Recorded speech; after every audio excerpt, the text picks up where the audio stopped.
En attendant le micro, nous aimerions en tout cas directement. Ok. Merci Seigneur pour ces moments qu'il nous donne et nous accueillons avec joie tous ceux qui nous visitent aujourd'hui à l'occasion de la présentation des enfants. C'est vrai, nous voulons entourer les enfants dans leur première étape de leur vie et c'est le Seigneur lui-même qui veut cela. C'est pourquoi on aimerait remercier tous ceux qui sont là et qui ont prié beaucoup pour que cet événement puisse avoir lieu ici à l'église.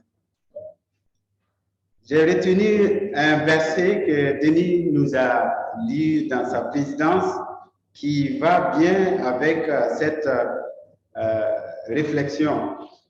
C'est toi qui as formé mes reins, qui m'a tissé dans le sein de ma mère. Oui, la vie vient de Dieu. C'est lui qui nous a tissés dans le ventre de nos mamans et il nous a insufflé la vie afin que nous puissions venir dans ce monde. Comme tout objet, tout a un manuel. Si vous payez une voiture, un avion ou même les meubles que vous payez pour vos maisons, il y a un manuel qui décrit comment ça marche, comment ça fonctionne. Et la Bible, évidemment, est le manuel du Créateur pour la créature que nous sommes. C'est pourquoi nous allons tirer un verset de ce manuel qui est la Bible pour essayer de méditer, de voir comment aussi, dans ce genre de cas, si nous voulons présenter les enfants, qu'est-ce que nous pouvons en tirer comme exhortation, encouragement. C'est pourquoi j'aimerais nous inviter à tirer ce texte dans Marc 10, versets 13 à 15. Je vais lire dans la version Parole de vie. Voici ce qui est écrit. Des gens amènent des enfants à Jésus pour qu'il les touche. Mais les disciples leur font des reproches. En voyant cela, Jésus se met en colère et il dit à ses disciples, « Laissez les enfants venir à moi, ne les empêchez pas. En effet, le royaume de Dieu appartient à ceux qui sont comme les enfants. Je vous l'ai dit, c'est la vérité. Si quelqu'un ne reçoit pas le royaume de Dieu comme un enfant, cette personne ne pourra jamais entrer. » Amen. Face à ce texte, quand nous lisons ce texte, nous avons une image des parents qui ont entendu parler de Jésus, de ses bienfaits, dans les villages, dans les villes, et ils se sont dit, alors nous allons apporter nos enfants afin qu'ils les bénissent. Il y a deux questions à se poser, même en lisant ce texte. Pourquoi ces parents ont décidé d'amener leurs enfants vers Jésus pour les bénir? Et la deuxième question, pourquoi les disciples qui connaissent Jésus, qui servent Jésus tous les jours, empêchent les enfants de venir vers Jésus? Et troisième question, comment aujourd'hui nous pouvons entrer dans le royaume des cieux que Jésus nous a proposé? Comment nous pouvons entrer? Après avoir parlé du mariage, versets 1 à 12, Jésus accueille les parents avec leurs enfants afin de les bénir. Bénir, ce mot bénir a plusieurs sens, mais je vais vous dire, définir deux façons de comprendre bénir. Oui, Dieu veut bénir les enfants qui viennent à lui. Dieu nous a fait du bien et en retour, nous les bénissons pour toutes les grâces reçues de lui. Dieu nous bénit en nous tissant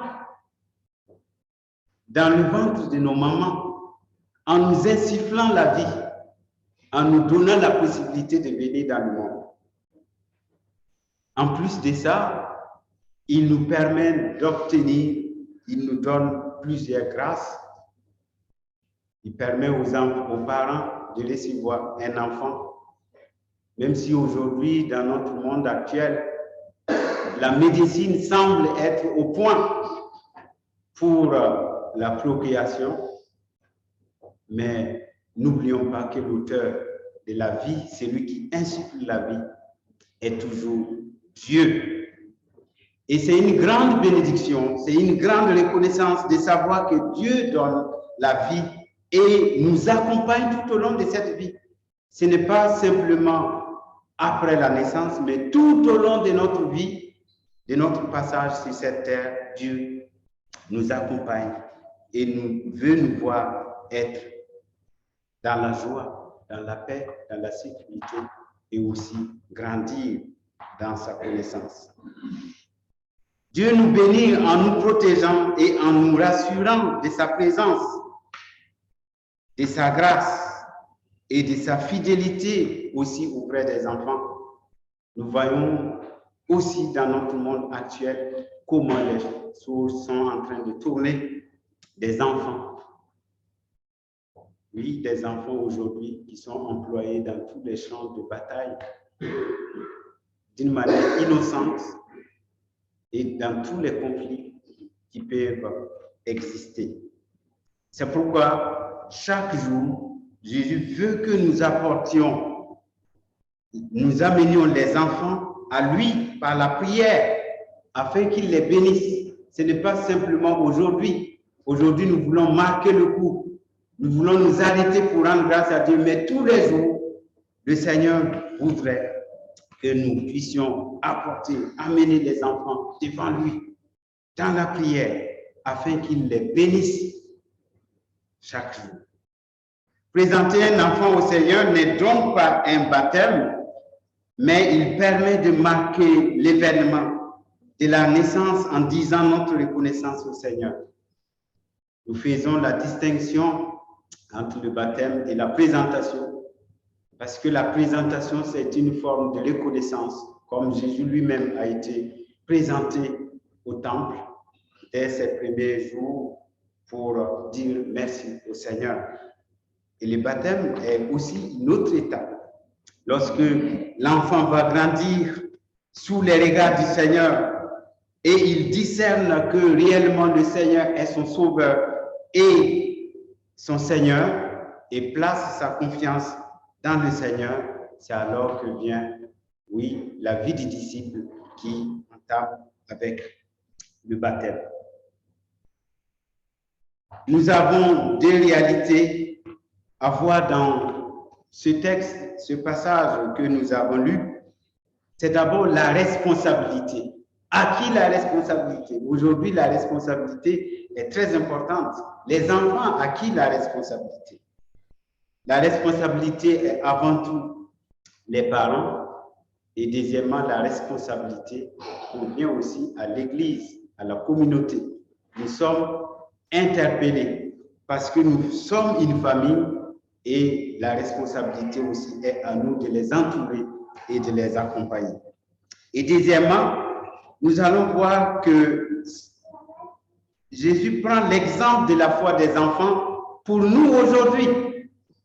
L'exemple de leur simplicité à venir vers le Seigneur, à recevoir la parole, à vivre cette parole d'une manière naturelle.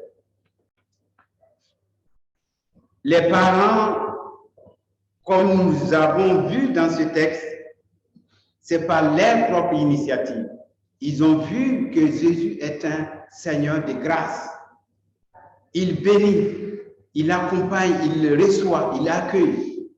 Et les parents ont distingué en Jésus ce Seigneur c'est Dieu qui veut bénir son peuple.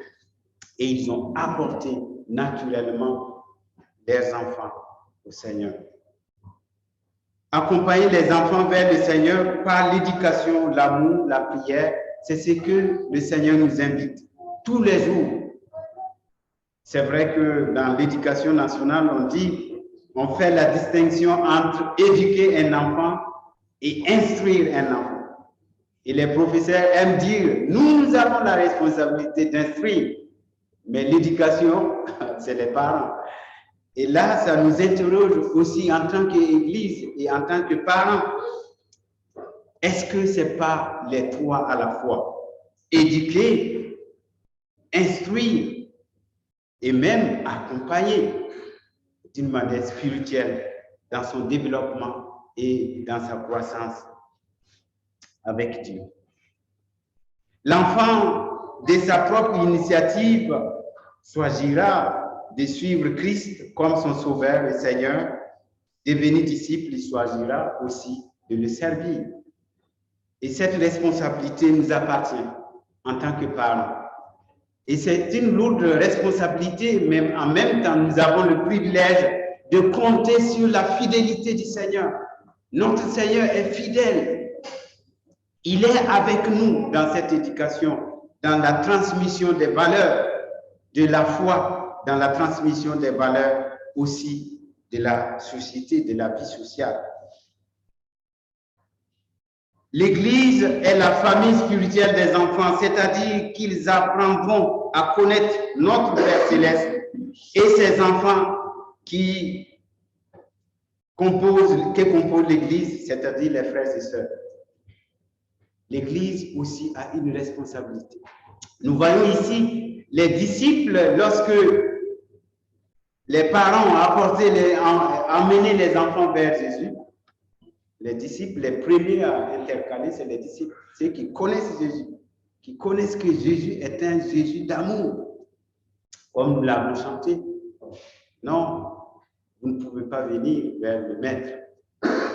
Peut-être ils ont des raisons valables, parce que Jésus a travaillé pendant longtemps, fatigué, avec le soleil, 40 degrés peut-être, comme hier. Et les disciples ont dit non, il faut pas qu'il le dérange. Et donc, il faut les empêcher que les enfants dérangent le Maître. Il faut qu'ils se reposent. Et je vous avoue que cela est naturel aussi dans nos vies. Par exemple, hier, en préparant cette méditation, je me suis retrouvé avec tous les trois dans le bureau et j'étais là, je lis un verset et après, il y a un enfant qui vient sur mes pieds et j'étais là et j'ai dit, les enfants, on n'a pas le temps avec vous. Et c'est une réalité qui pouvait aussi, dans le temps de Jésus, ont voulu faire quelque chose utile en épargnant Jésus toutes les possibilités que les enfants puissent le déranger. Mais Jésus a montré le contraire. Les enfants ne me dérangeront pas du tout. Laissez-les venir, parce que je veux les bénir. Ces enfants ont quelque chose à nous apporter. Leur exemple est aussi un exemple qui nous intéresse, qui intéresse les adultes. Et dans notre Église, nous sommes certains que les frères et sœurs sont remplis d'amour, remplis de grâce pour accueillir les enfants, pour accueillir les familles, pour entourer par nos prières, pour entourer par nos mots, pour entourer par nos actes, afin de témoigner la foi que nous vivons avec le Christ à nos chers enfants. Les enfants apprennent à aimer Dieu qu'ils ne voient pas en aimant les frères et sœurs, par l'exemple de l'authenticité, d'amour et de tendresse qu'ils manifestent. Il y a un verset qui dit dans la Bible que si tu aimes Dieu que tu ne vois pas, et tu n'aimes pas ton frère que tu vois. Chez les enfants, c'est le contraire. Les enfants aiment d'abord ce qu'ils voient avant d'aimer celui qui ne voit pas. La foi des enfants commence par nous, par l'image que nous les donnons, notre vie, notre façon de manifester notre amour envers eux. Et après, ils découvrent, ah, c'est Dieu qu'ils aiment. C'est lui qui les a donné cet amour pour me donner cet amour que je reçois. Que le Seigneur nous aide à être des personnes, des frères et sœurs qui vont donner de l'authenticité dans notre amour envers nos enfants, afin que devenir grands, ils vont dire certainement, mon père, ma mère, mes frères et sœurs dans l'Église avaient découvert l'amour du Seigneur et veulent vivre pleinement pour lui. C'est pourquoi Jésus lui-même lève les obstacles qui pourraient empêcher les enfants de franchir ce cheminement vers lui. L'Église donc est associée à l'instruction, à l'éducation spirituelle et sociale de nos enfants.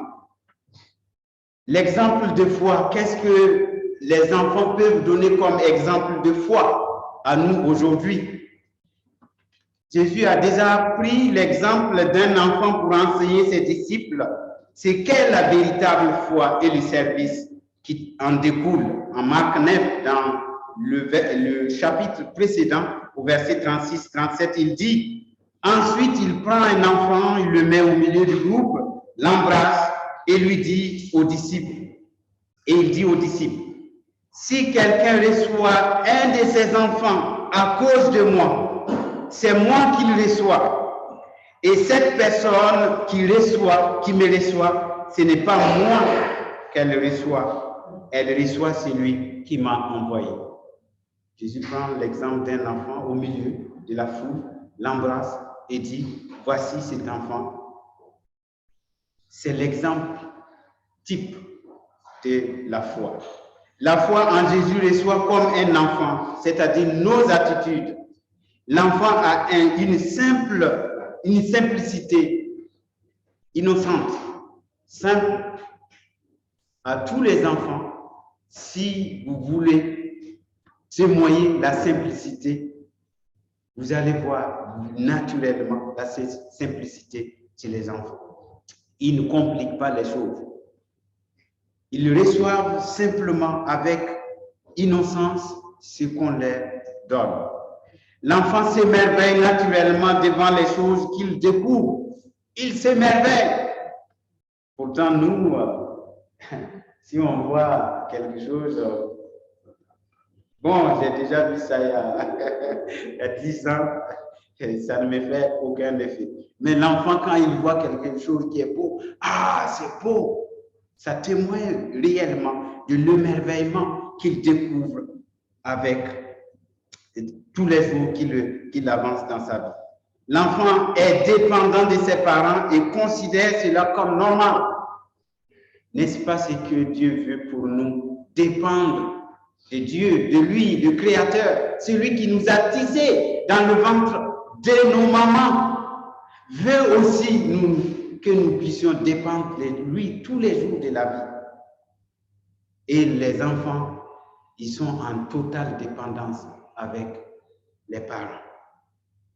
Ils attendent des mains des parents ce que les parents ont préparé, ce que les parents ont trouvé pour eux. L'enfant a une grande faculté de pardonner aussi. Je prends l'exemple sur mes enfants. Souvent, quand je les gronde, ils disent non, ne fais pas ça, c'est pas bien. Et ils se fâchent derrière le canapé. 2 minutes après, je dis viens là. Ils courent en rigolant, en riant. Et on s'embrasse. Et c'est magnifique. Comment un enfant a la facilité de pardonner. Et Dieu veut aussi que nous puissions avoir cette facilité de recevoir le pardon du Seigneur par le fait de placer notre confiance en lui et aussi de donner, de pardonner aussi à ceux qui nous ont offensés. Le royaume de Dieu est reçu par le renoncement de toute ambition d'être important et en acceptant avec humilité et simplicité dépendre de Dieu comme le dit Philippiens 2, verset 6 à 11. Pour terminer, le Seigneur nous a aimés les premiers. Il nous a tissés dans le ventre de nos mamans. Mais il attend de nous que nous puissions prendre son manuel de fabrication, de création, pour dire comment nous fonctionnons. Spirituellement, nous avons le corps, l'âme et l'esprit. Le corps, c'est dans ce monde, mais l'esprit vit avec Dieu. Et le Seigneur veut que nous puissions voir comment nos âmes fonctionnent, comment notre esprit en nous, qu'il a placé, doit fonctionner et doit se tenir devant lui le jour que lui, il va venir nous chercher et prendre ce qui l'appartient. Ce qui lui appartient, c'est le souffle de vie. Ce qui l'appartient, c'est notre esprit, c'est à lui. Même s'il nous permet de profiter un peu de temps, c'est là, n'oublions pas que notre esprit, notre âme, notre corps appartient à celui qui nous a créés. Et en lui apportant nos enfants, nous demandons sa grâce, car il est fidèle et juste pour entourer nos enfants, pour les protéger et les bénir, surtout qu'il se révèle à eux comme le Seigneur et Sauveur au moment voulu. Le Seigneur se révélera au moment voulu à ses enfants que nous allons présenter tout à l'heure, afin de les attirer à lui, afin qu'ils puissent le connaître, le servir. En présentant nos enfants, nous célébrons sa bienveillance, nous témoignons sa grâce et nous voulons célébrer notre Seigneur qui est l'auteur de la vie. Et nous voulons aussi donner nos vies à lui, parce que nos vies dépendent de lui. Qu'il vérifie, qu'il nous sonde et qu'il nous voit tels que nous sommes et que nous puissions avec humilité, simplicité, dépendance, nous remettre à lui et compter pleinement sur lui. Car rien ne pourra nous séparer de l'amour de Dieu manifesté en Jésus-Christ, comme il nous dit dans Romains. Prions. Seigneur, merci pour cette parole que tu nous donnes. Oui, tu veux bénir les enfants. Tu veux que les enfants, que les parents emmènent les enfants, Seigneur, afin que toi, tu les bénisses. Et nous savons que tu es là aujourd'hui, maintenant. Et tu veux prendre chaque enfant dans tes bras d'amour, dans tes bras de bonté, de fidélité, pour les bénir.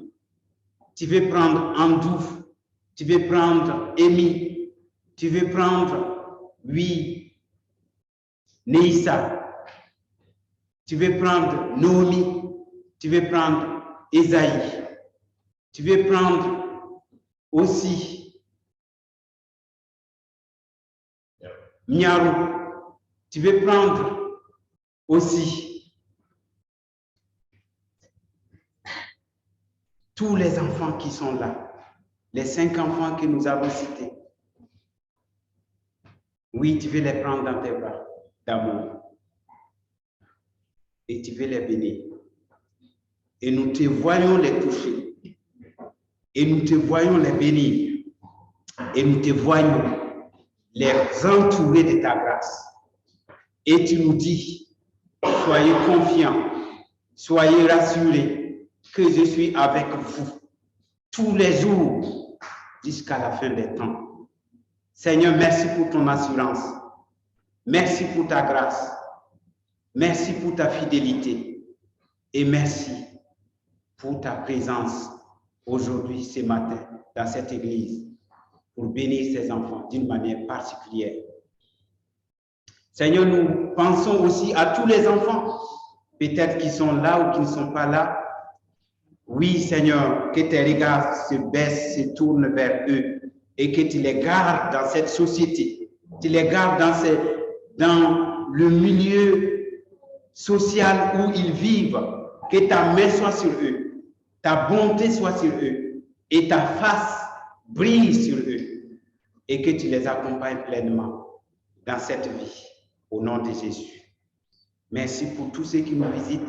Seigneur, ta parole est vérité et tu nous dis, c'est toi qui nous as tissés dans le ventre de nos mamans, tu nous as donné la vie et tu veux que nous dépendions de toi. Seigneur, si quelqu'un ici ne dépend pas de toi, Seigneur, que tu puisses ouvrir son cœur, sa vie, sa conscience, afin son intelligence, pour qu'il puisse dépendre de toi, nuit et jour.